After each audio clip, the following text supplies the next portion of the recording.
कहते हैं कि सरकार का विरोध मतलब देश का विरोध, व्यक्ति का विरोध मतलब देश का विरोध। बात कहना चाहती हूं, पूछना चाहती हूं।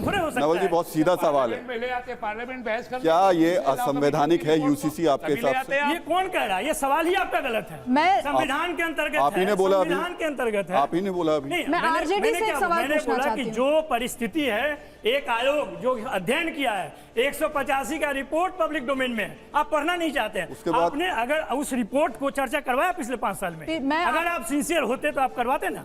मैं आरजेडी से ही एक सवाल पूछना चाहती हूँ, क्या आप पूछ सकते हो? जी जी पूछिए। जी, ये बोल रहे हैं कि मैंने एक रिपोर्ट पढ़ ली, एक रिपोर्ट के आधार पर यह कह दिया, तो ये तो 5-6 तो हमारे सुप्रीम कोर्ट में डिस्कस हो चुके हैं। Sarla Mudgal versus union of India, John Willington versus union of India, वहां से भी तर्क उठाइए।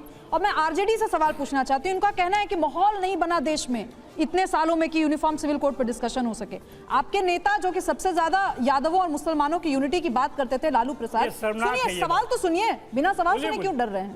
नहीं आपसे नहीं, जंगल राज उन्होंने बिहार में जब आप पूछिए, सवाल नहीं सुनेंगे क्योंकि इनको पता है मैं सवाल पूछूंगी उससे इनके वोट बैंक पे खतरा है। सवाल पूछिए, मैं जवाब दूंगा। मैं एक ही पूछूंगी, उसी का जवाब दीजिए। आपके नेता जब शहाबुद्दीन को चारा खिला करके मोटा तगड़ा कर रहे थे, उस दौरान आपने बिहार में ऐसी स्थिति क्यों नहीं बनने दी कि यूनिफॉर्म सिविल कोड पे बहस हो सके?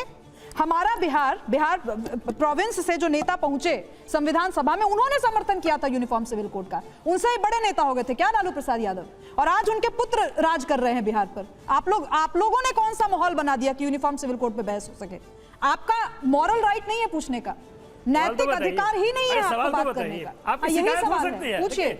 सुब्रता जी देखिए, व्यक्तिगत रूप से अगर आप आरजेडी से परेशान हैं, लालू यादव से परेशान हैं, आपकी सोच हो सकती है, लेकिन सवाल क्या है? आपके पास कोई सवाल ही नहीं है। नवल किशोर जी, राजनीति करने वाले लोगों के पास कोई सवाल नहीं हो सकता है। नवल किशोर जी, राजनीति में मैं नहीं हूँ, राजनीति में आप, आपके और आपके संगठन में कोई दम नहीं हूँ, राजनीति में आप है, बिहार के डॉक्टर मैं हूँ, आप नहीं है। वोटर के नाते मैं सवाल पूछती हूँ तो लालू यादव की राजनीति क्या थी आप समझ लीजिए। पहले मंडल कमीशन लागू हुआ, मंडल कमीशन संविधान में था कि नहीं?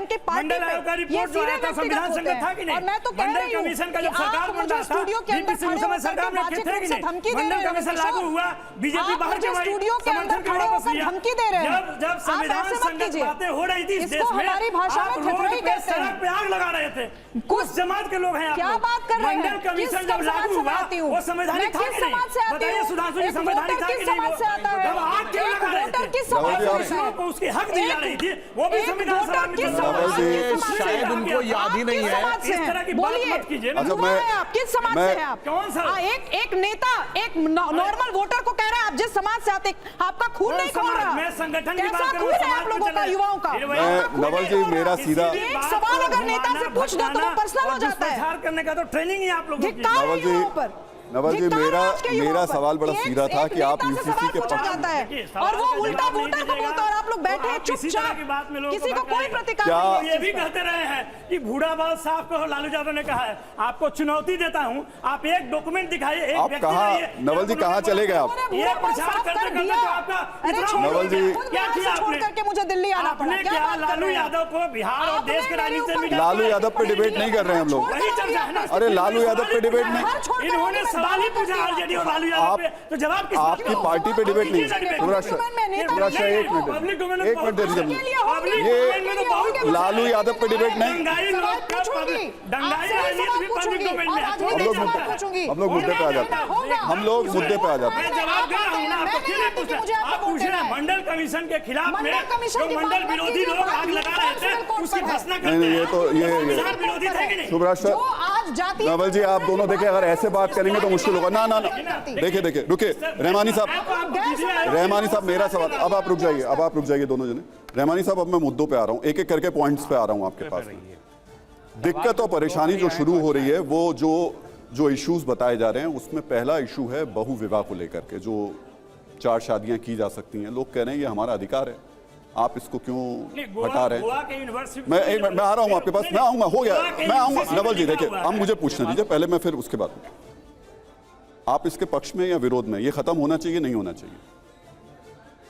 देखिए, जो अभी शुरू में सुधांशु जी ने जो कोट किया था, गोवा को कोट किया कि गोवा में एक यूनिफॉर्म सिविल कोड मौजूद है, वो पुर्तगीज का बनाया हुआ एक कानून है।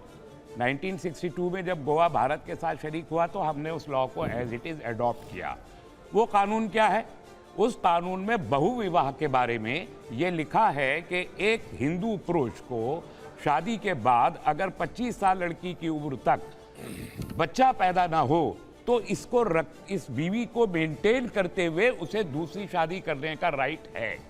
इसी कानून में यह भी लिखा हुआ है कि 30 साल की उम्र तक अगर इस जोड़े को लड़का पैदा ना हो तो भी उस हिंदू पुरुष को दूसरी शादी करने का राइट है without divorcing the first wife. Sudhanshu ji से सवाल पूछूं मैं। एक तरफ तो ये है, दूसरी तरफ उसी कानून ने मुसलमानों को कहा कि इनको कोई राइट नहीं है। तो बहुविवाह अगर देश का मुद्दा है, मैं रेस्ट्रिक्टेड पॉलीगैमी का हामी हूं।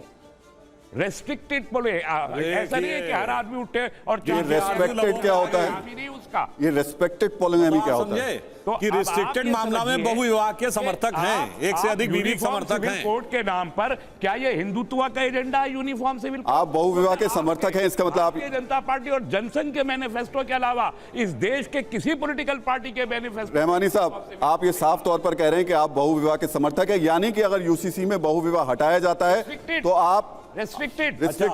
क्या मतलब, क्या हुआ उसका? जैसे गोवा में रेस्ट्रिक्टेड है, गोवा में हिंदुओं के लिए रेस्ट्रिक्टेड है ना भाई। तो पूरा एक देश, वो आप पुर्तगाली कानून की बात कर रहे हैं ना, आप तो नया देश का कानून बनेगा, आप चाहते हैं कि वैसे ही कानून बने? उसको हटाने जा रहे हैं, इसीलिए हमने कहा कि ड्राफ्ट आए तो उस पर बात करें। आप चाहते हैं कि ऐसा कानून बने? एजम्पशंस पे क्या बात करें? सुधांशु जी, क्या 62 का कानून ही लेकर के आप आएंगे जो पुर्तगालियों ने बनाया? देखिए, मजे की बात यह है, गोवा का कोई आपको स्टेटमेंट सुनाई पड़ा किसी को कि साहब मेरा वो तो धार्मिक अधिकार है और यदि हटाया गया तो ये होगा वो होगा? ये तो यही खोज के ला रहे हैं भाई, यही प्रॉब्लम है। मुद्दा ये नहीं है कि कानून की इंट्रिकेसीज क्या क्या होंगी और उनमें कैसे समाधान होगा।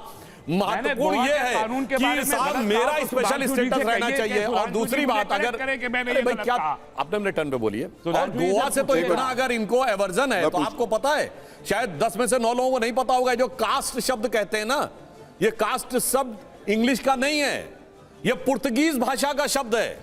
कास्टा, उससे कास्ट बना है, जिसका जमीन आसमान का अंतर है। उस संदर्भ में जो भारत में प्रयोग होता दूसरा, क्योंकि सबसे पहले भारत में आने वाले, हमें गुलाम बनाने वाले यूरोपीय पुर्तगीज थे, जो गोवा से लेके पौंडीचेरी और केरल तक गए थे। वहां से आयातित विचारधारा है। यही प्रॉब्लम है कि स्वतंत्रता के 75 वर्ष के बाद भी कोई गोवा का कानून को लेकर कह रहा सब ऐसा, जबकि वहां कोई गोवा वाला नहीं बोल रहा है। तो कोई गोवा की जो